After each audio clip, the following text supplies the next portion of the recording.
बिस्मिल्लाहिर्रहमानिर्रहीम। ज़ोमैटो के Dipendra Goyal, chat GPT वाले सैम एल्टमैन और अमेज़ॉन के जेफ बीजोस, इन तीनों में क्या चीज़ कॉमन है? नहीं, ये बड़े बिजनेसमैन तो नहीं। देखिए, एक टाइम था, बड़ा बिजनेसमैन वो होता था जो अपना बिजनेस प्रिंसिपल्स उसूलों पे चलाता। लेकिन आज की तारीख में तो भाई जिसके पास नोट है उसी के पास हमारा वोट है। ये तीनों में ये चीज़ कॉमन है, ये तीनों एक लिहाज से डरपोक है। यानी ये तीनों मरने से डरते हैं और इन तीनों को बहुत जीना है। इसकी दलील ये है कि ये तीनों ने बहुत बड़ा रुपया, millions and crores of rupees लगाए हैं ऐसे ऐसे स्टार्टअप्स और बिजनेसेस में जो कहते हैं कि हम ये साइंस ढूंढ रहे हैं, हम ये टेक्नोलॉजी ढूंढ रहे हैं जिससे इंसान ज़्यादा जी पाएगा, इंसान की लाइफ हम बढ़ा पाएंगे और लंबी कर पाएंगे। अब ये लंबा जीने की, ज़्यादा जीने की चाहत हमेशा इंसान में रही है। आप अगर स्टडी करेंगे तो एंशियंट इजिप्ट, और स्टडी किया, अब तो गूगल पे सब जवाब मिलता है, तो आप खाली गूगल करिए कि अलग अलग कल्चर में कैसे ये लॉन्ग लाइफ की चाहत रही है। तो एंशियंट इजिप्ट में मम्मीफिकेशन होता था, वो बॉडी को अलग अलग तेल मसाले लगा के वो बॉडी को प्रिजर्व करते थे, इसी चाहत से कि ये बॉडी ज़िंदा रहेगी और वो भी उसके साथ बॉडी प्रिजर्व रहेगी और बॉडी के साथ वो भी ज़िंदा रहेंगी।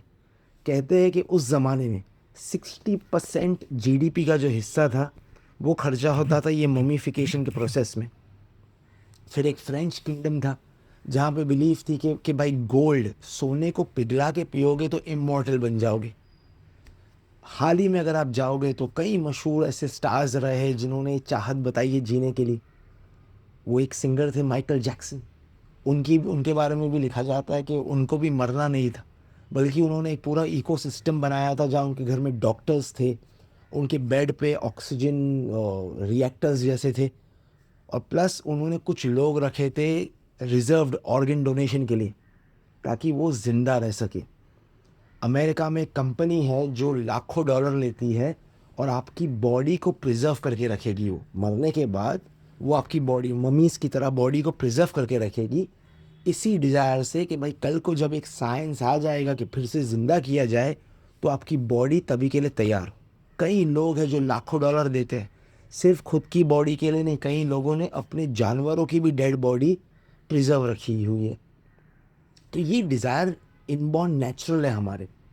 अब इसी का जवाब दीन इस्लाम में है।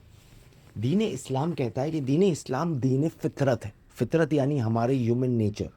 दीन इस्लाम डिज़ाइन हुआ है हमारी नेचुरल नीड्स के अराउंड। इसलिए आप देखोगे दीन इस्लाम कभी भी एंटी नेचर बातें नहीं करता है। इसीलिए इस्लाम में त्यागी जी नहीं है। इस्लाम ने कभी नहीं कहा सब छोड़ के पहाड़े पे बैठ जाओ। इस्लाम में लेजिमिट तरीके से अपने डिज़ायर्स फुलफ़िल करना फिर सिर्फ जायज़ नहीं है, बल्कि डिज़ायर्स को फुलफ़िल करना इबादत भी है। Of course conditions applied. एक बड़ा कंडीशन ये है कि जब आप अपने डिज़ायर्स दूसरों के कॉस्ट पे फुलफ़िल नहीं कर सकते हो। अब इसी दीन इस्लाम ने इस चीज़ को एड्रेस किया है। इस्लाम कहता है कि तुम्हारे अंदर डिज़ायर है हमेशा जीने के लिए, ये इनबॉर्न डिज़ायर है। तो हर डिज़ायर के लिए जिस तरह इस्लाम ने उसका सामने जवाब दिया है, इस्लाम ने इसका जवाब ये दिया है कि यस, ए इंसान, ये नबी मोहम्मद सल्लल्लाहु अलैहि वसल्लम की हदीस है। वो कहते हैं कि ए इंसान, तुझे पैदा किया है, तुझे बनाया है खुदा ने हमेशा जीने के लिए। तो मौत क्या है? सबसे बड़ा क्वेश्चन ये, डेथ जिससे हम इतना डरते हैं। तो नबी मोहम्मद ने कहा मौत सिर्फ एक ज़रिया है। दीन इस्लाम के मुताबिक सबसे पहला पॉइंट, हमें पैदा किया है हमेशा जीने के लिए, इटर्नल। तो कोई बड़ी टेक्नोलॉजी में इन्वेस्ट ही नहीं करना है कि जब हम वो हमारे में वो है ही। अब इस्लाम के मुताबिक सेकंड पार्ट और इम्पोर्टेंट है, और वो ये है कि भाई तुम्हारे जीने की दो जगहें होगी। एक है दुनिया, the life of this world, और एक है आखिरा, the life of the year after. और मौत जो है वो सिर्फ एक ज़रिया है, एक दरवाज़ा है जहाँ पे आप लाइफ ऑफ वर्ल्ड छोड़ के लाइफ ऑफ ईयर आफ्टर में चले जाते हो। अब लाइफ ऑफ वर्ल्ड और लाइफ ऑफ ईयर आफ्टर में कुछ डिफरेंसेस हैं। एक डिफरेंस ये है कि life of world expiry date के साथ है। आपकी एज कुछ भी हो, एक टाइम पे एंड होनी है। लाइफ ऑफ ईयर आफ्टर दीन इस्लाम के मुताबिक विदाउट एक्सपायरी डेट है, यानी वहाँ पे जीना फॉर एवर है। Second difference, life of year after जो हमारी है उसका पूरा डिज़ाइनिंग हमारे हाथ में है। यानी यहाँ पे सबसे बड़ा कैच, जो लोग मरने से डरते हैं वो इसीलिए डरते हैं। जिस तरीके से आप अपनी लाइफ ऑफ वर्ल्ड जियोगे वो पूरी तरह इन्फ्लुएंस करता है आपके लाइफ ऑफ ईयर आफ्टर को। यानी आपको लाइफ ऑफ ईयर आफ्टर में जैसी भी लाइफ चाहिए वो पूरा मॉडल आपके हाथ में, पूरा एल्गोरिथम आपके हाथ।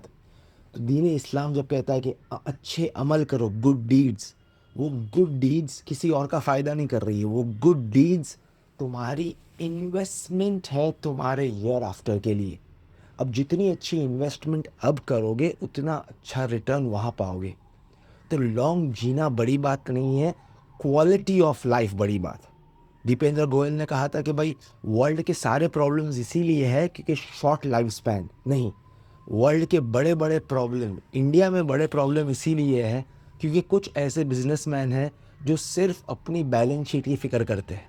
वो ये नहीं फिक्र करते हैं कि उनके राइडर 30-40 रुपए की लालच के लिए 10 मिनट के अंदर किसी भी तरह ऑर्डर पहुंचा दे, अब उसमें उनकी जान जाए या कितना भी नुकसान हो, वो उसकी फ़िक्र नहीं करते हैं, बट सिर्फ फ़िक्र ये करते हैं कि भाई उनकी बैलेंस शीट प्रॉफिटेबल हो।